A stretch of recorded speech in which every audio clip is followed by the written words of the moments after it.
Seeing homeless people on the street made me think about who they are, why are they living like that, what happened to make them homeless. These questions are difficult to answer as the facts regarding homelessness are vast. In this documentary, I've tried to highlight the emotion, reasons, and reality of being homeless. Visiting Catching Lives has enabled me to interact, connect, and communicate with the staff, two of whom have first-hand experience of being homeless.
It's about 85% male to female ratio, and typically between the ages of 18 and 50.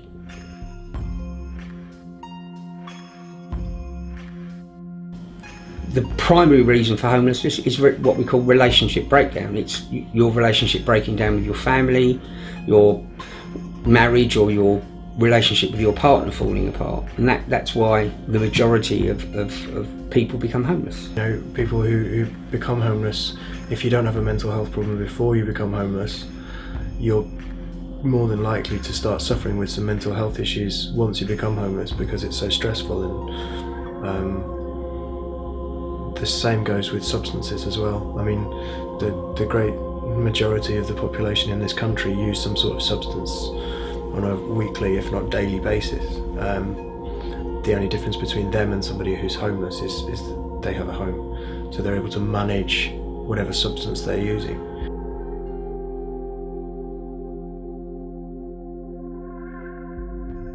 When one sees somebody begging in the street, one should not automatically assume that that person is homeless.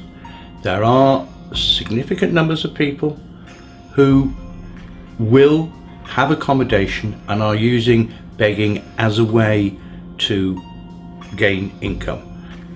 For example, people who are begging on the streets, not everybody is homeless. They may just need the money to fulfill a substance misuse addiction, for example. So the fact that they've got a dog and they're sitting on the street and they look scruffy, maybe is a bit of a decoy.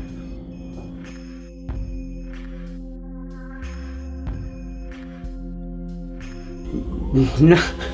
There are some people in this country that still believe that rough sleepers and homeless people have dogs because they get extra money. That's just entirely not true.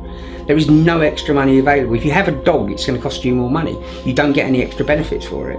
Now, the reason homeless people have dogs is very, very simple. Twofold. One, for protection, and two, because they give you unconditional love, unconditional affection. A dog doesn't care what you smell like. It doesn't care what your history is.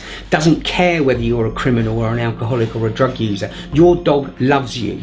And that's the only place they get unconditional affection, because mostly they're treated like shit by society in general. People, you walk past homeless people like they're invisible, you know, and you have a dog because your dog loves you and doesn't care anything about you and does not judge you, which 95% of the rest of society do. That's why people have dogs.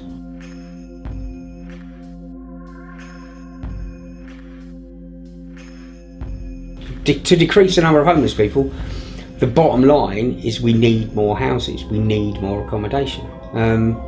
Without it, it is just going to get worse.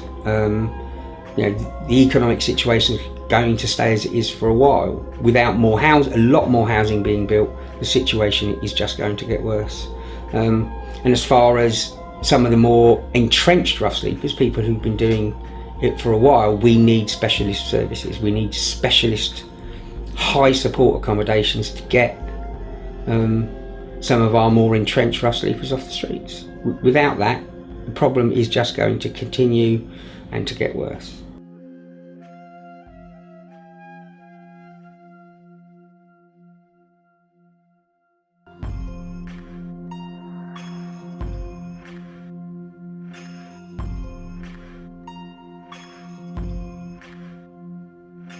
My name's James Duff, My name's Terry Gore, and I am Chairman of Trustees here at Catching Lives. and I'm the Service Manager of Catching Lives, which is a Canterbury-based homelessness charity.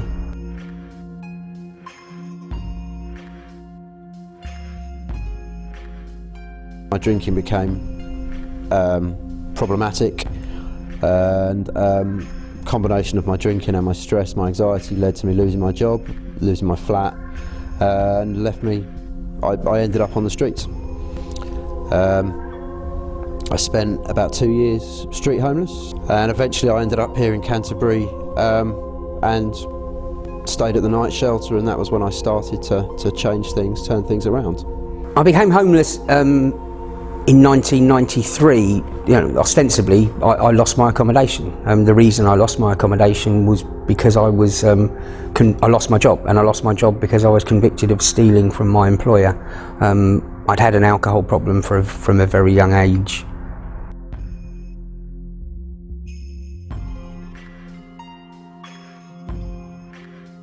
I was on benefits, so my benefits money paid for a lot of stuff. I had savings, I had credit cards, so I got into debt to pay for the things I needed. Really the only things I was buying was cigarettes and tobacco. Food is relatively easy to come by, and everything else is easy to get. It was really all I was spending my money on was alcohol and tobacco, really. The first year I sold travel cards. I used to collect travel cards from people coming back from London in the afternoons. I was a rough sleeper in London and on the outskirts of London, and I used to collect those travel cards and then resell them to people going out in the evening. That was the first year. Next 18 months I sold the Big Issue. I discovered the Big Issue, and that kept me going for a year and a half, and then I became a golf caddy. Got a lot of cash in hand work working on a golf course.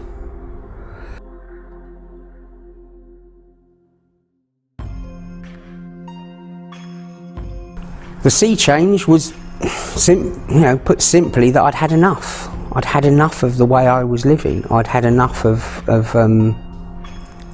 that life. I got off the street before I stopped drinking, and my life had reached a point where it was going to go one of two ways. I had an opportunity to be in full-time employment and to have the opportunity to rebuild a life.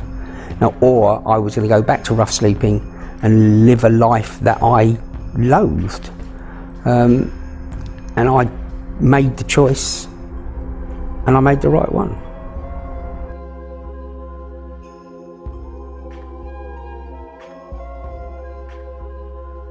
Got lots of family, but I tended not to try and think about it too much because it can be quite upsetting.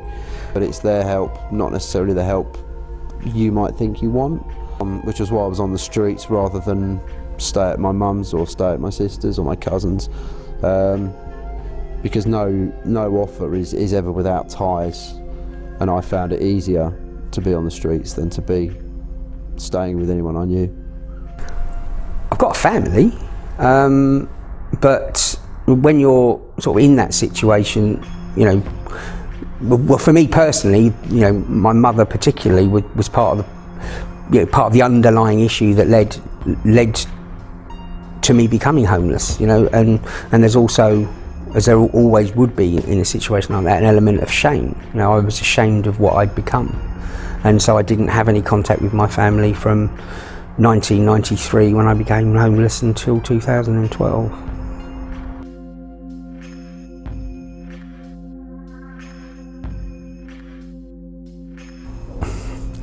Yeah, I mean, if you want to talk to people, there are, people will talk to you every day. I mean, wherever you happen to be a rough sleeper, as I was, you're spending time out on the street, you get to know, what they're, if you like, the street community, you get to know all of the street drinkers, you get to know the other rough sleepers, you get to know all the drug addicts, the shoplifters, the people that spend a lot of their time out on the street. So, I mean, in that respect, there's a sense of community. But as far as the general public are concerned, except when I was selling the big issue, not a great deal.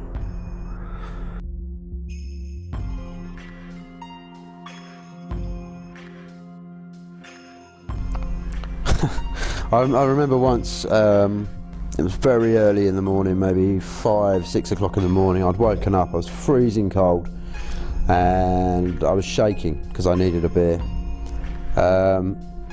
And I remember seeing a guy who I sort of knew a bit, and he gave me a beer, and at the time that was what I needed.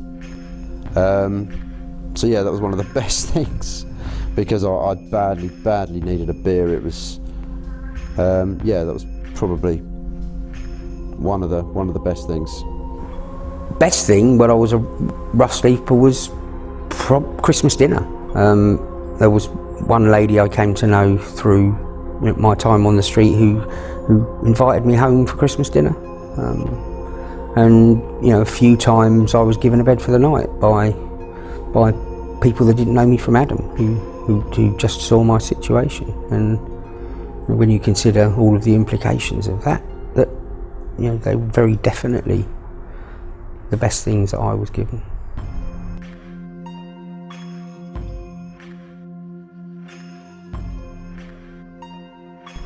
Yeah, there are times, there were some good times. There were some fun times. I had some friends, and we used to hang out, and it was quite cool at times.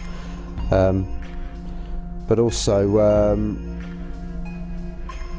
I have I have responsibilities now that I didn't used to have. And there are times when, being homeless is much easier when you have nowhere to be. You have no roots, you have nobody who notices. You can do what you like, and you vanish for days or weeks on end, and it makes no difference because nobody's looking for you. I couldn't do that now. That's it's a simple enough question to answer. No, I don't.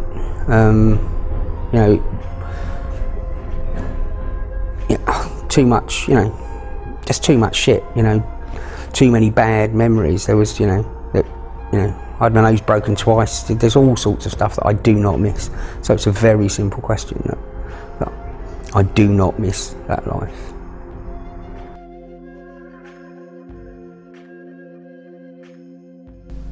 Worst things about being homeless? It being invisible. The fact that people walk past you and don't acknowledge your existence. The vast majority of members of the public walk past homeless people or people they perceive to be homeless and will deliberately avoid eye contact with them, will deliberately avoid interacting with them because of fear, because of not wanting to associate or for a variety of reasons. And that for me was the worst thing.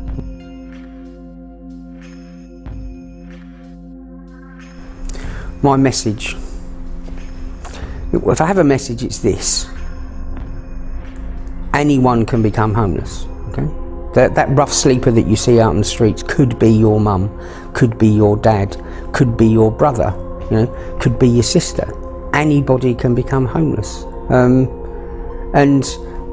all I would ask is that you don't make the experience of being homeless or being a rough sleeper any worse than it has to be.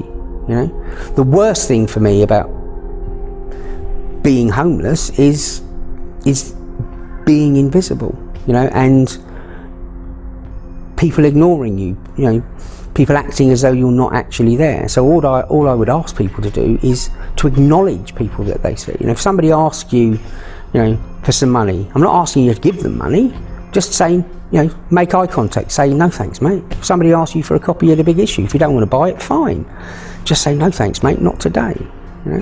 Don't make the experience of being in that situation any worse than it has to be, because it could be you. It can happen to anyone.